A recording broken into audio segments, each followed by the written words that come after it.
Charles de Gaulle est né le 22 novembre 1890 à Lille et est décédé le 9 novembre 1970 à Colombey-les-Deux-Églises, à 79 ans. Son sépulture se trouve à Colombey-les-Deux-Églises. Il rentre à Saint-Cyr, une école spéciale militaire qui forme des officiers, en 1908 et sort diplômé en 1912. Il sert dans l'armée durant la Première Guerre mondiale en tant que lieutenant depuis le 1er octobre 1913 et est nommé capitaine en janvier 1915. Le 2 mars 1916, son régiment est attaqué et décimé, anéanti par l'ennemi en défendant le village de Douaumont près de Verdun. Sa compagnie est mise à mal au cours de ce combat et les survivants sont encerclés.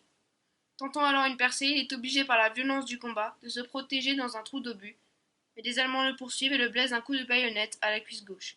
Il est capturé par les troupes allemandes. Il est libéré par l'armistice le 11 novembre 1918. Il aura réussi des évasions héroïques de différents camps, comme Osnabrück, mais sera rattrapé à chaque fois. De Gaulle a à peine retrouvé les siens en décembre 1918 qu'il est envoyé en Pologne pour participer à la formation de la nouvelle armée chargée de lutter contre l'armée rouge. Il poursuit sa formation militaire durant l'entre-deux-guerres et s'initie aux affaires de l'État. Il épouse Yvonne Vendroux, aussi appelée Tante Yvonne, le 7 avril 1921. Dès les années 1920, Charles de Gaulle devient aussi un écrivain militaire. Il a écrit 3 livres durant l'entre-deux-guerres. Discorde chez l'ennemi, 1924, Le fil de l'épée, 1932, Vers l'armée des métiers, 1934. En 1931, il est affecté au secrétariat général de la Défense nationale à Paris. Au début de la Deuxième Guerre mondiale, il est colonel commandant le 507e régiment de chars de combat à Metz. Charles de Gaulle arrête les Allemands à Abbeville du 27 mai au 30 mai 1940.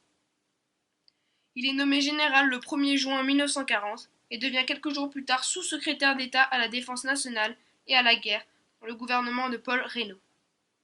Refusant l'armistice proposé par le maréchal Pétain dans le discours du 17 juin 1940, il devient le chef de la France libre à partir du 10 juin 1940, installé à Londres. L'armistice est signé le 22 juin 1940 en forêt de Compiègne entre le représentant du Troisième Reich allemand et celui du gouvernement français de Philippe Pétain. Dans l'appel du 18 juin depuis la BBC à Londres, De Gaulle va appeler les Français à résister. Il est condamné à mort et déclaré déchu par le régime de Vichy.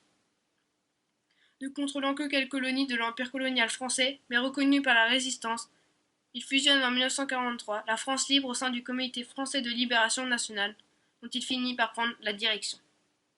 Il dirige le pays à la libération. Il devient le président du gouvernement provisoire de la République française. Le gouvernement belge en exil de Hubert Pierlot et de Paul-Henri Spaak fut le premier à reconnaître officiellement les Français libres et De Gaulle comme seul représentant légitime de la France.